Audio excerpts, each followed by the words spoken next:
Hello guys! Hello para ito sa lahat ng Gemini. Gemini, welcome dito sa aking channel. Kapalaran 888, I hope na makuha mo yung energy. I hope na makuha mo yung message dito, Gemini. Okay. Autumn and dietary change. Autumn and dietary change. First card mo, in the fall season, everything comes together and you reap wonderful harvest of abundance. Wow!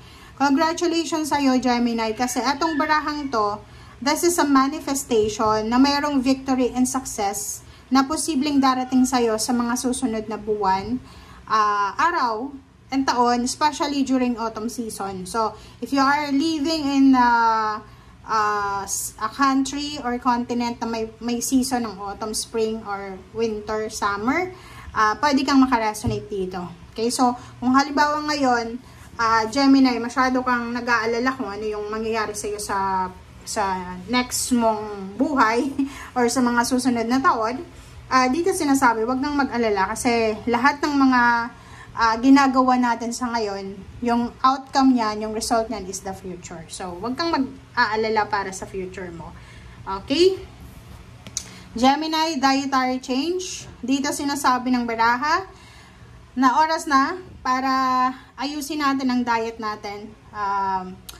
Improve your diet and your life will also improve. So, kailangan mong ayusin yung diet, yung eating habits, yung diet. Diet hindi lang naman yan sa pagkain eh. Maybe thoughts, emotion. Kung masyado tayong nakafocus sa negativity, masyado tayong nakafocus sa future, sa past, parang ganon. Limit negativity sa buhay mo. Detach yourself from drama, from negativity and toxicity. And yun, just focus sa kung ano yung importante sa'yo sa ngayon. Okay? Diet din tayo. Kailangan nating iwasan makipag-communicate, makipag-associate doon sa mga tao or sitwasyon na pwedeng magdala sa atin ng stress, magdala sa atin ng problema.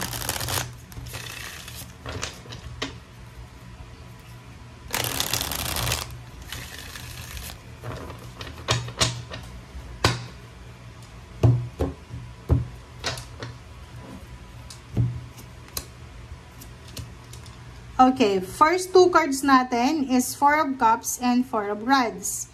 Dito sa barahang to, this is 44 cards, so stability and balance siya. So maybe 4 of Cups, sinasabi na for maybe for the past 4 years, Gemini, siguro malungkot ka. Maybe maraming disappointments kang naramdaman, or maybe sa relationship hindi masyadong maganda, family, intimate relationship, relatives, and then mga katrabaho or mga kapitbahay.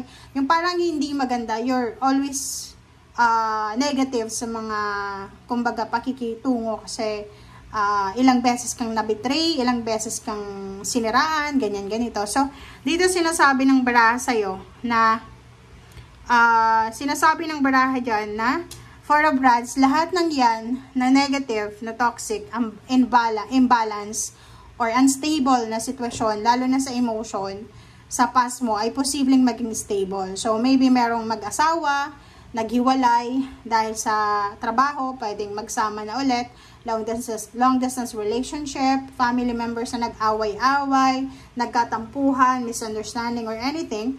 Dito sinasabi na posibleng maayos, maging stable, maging secured, and then maging balance. So, meron ding wedding anniversaries, merong friendship, merong birthday celebration, graduation, lahat ng, kumbaga, occasion na pwedeng magbigay ng saya sa pamilya ay posibleng ma-experience mo sa linggong ito. Or maybe you're the one na magka-graduate or ikaw yung parent. Okay. King of Pentacles, 7 of Rods, and Judgment. So, sa linggong ito, Gemini, isang napakalaki, napaka-importanteng desisyon ang kailangan mong desisyonan or gagawin mo. So, ibig sabihin, isang desisyon ang gagawin mo na, like for example, puproteksyonan mo yung pera mo. So, ibig sabihin, mayroon kang tendency or mayroon kang planong pagtitipid. Parang ganun. So, maybe nakapag-desisyon ka na simula sa linggong ito, kailangan mo nang magtipid, kailangan mong i-minimize yung mga expenses mo, kailangan mo proteksyonan yung pera mo, yung trabaho mo, parang ganun. So, sinasabi ng baraha sa'yo na isang napaka-importanting desisyon ang gagawin mo sa linggong ito na pwedeng makatulong sa'yo lalo na sa financial needs mo or sa financial balance. Okay.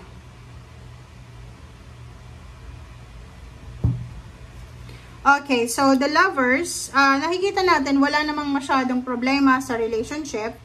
And sa pera, sinasabi ng baraha na maybe in a relationship ka or may asawa ka na. And yung partner mo na to, yung asawa mo na to, girlfriend, boyfriend, sila ay posibleng magbibigay sa'yo ng regalo, financial. Or maybe makakatanggap ka ng regalo or financial gift or even like ano ba yung pwedeng iregalo sa'yo ng karelasyon mo na pwedeng matanggap mo sa linggong ito. Okay, next card natin is 5 of Cups and then 9 of Pentacles. So, sinasabi ng barahan na siguro, simula sa linggong ito, manghihinayang ka na sa pera. Diba? Parang hindi sa pagiging materialistic but you are super wise sa linggong ito. Napaka-wise mo. Like for example, isang okasyon ang kailangan i-celebrate and may pera ka. May pera kang pwedeng panggastos but magiging sobrang wise ka, naiisipan mo, hindi ka na gagastos, isi-save mo na lang yung perang yon na hawak mo. Parang ganun yung energy na to, na 5 of Cups. Kasi, nanghihinayang ka nanghihinayang ka na gagastos ka ng malaking pera, tapos bukas wala na. 9 of Pentacles, sinasabi, isang, kumbaga, financial wishes mo and dreams, ang posibleng magkatotoo. Okay? So, sinasabi ng 9 of Pentacles na to, na isang pangarap, like pangarap kung magkano yung pera na mahahawakan mo sa linggong ito, or magkano yung regalo mo, ay posibleng makuha mo talaga siya or mahawakan mo siya this week.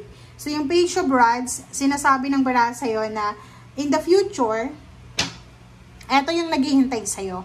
In the near future, financially, emotionally, magiging sobrang stable, secured, and balanced ang buhay mo. Okay? Kung baga, sinasabi ng baraha sa'yo dito, sa ilalim niya, ito yung ilalim niya, Queen of Cups and then Ace of Pentacles.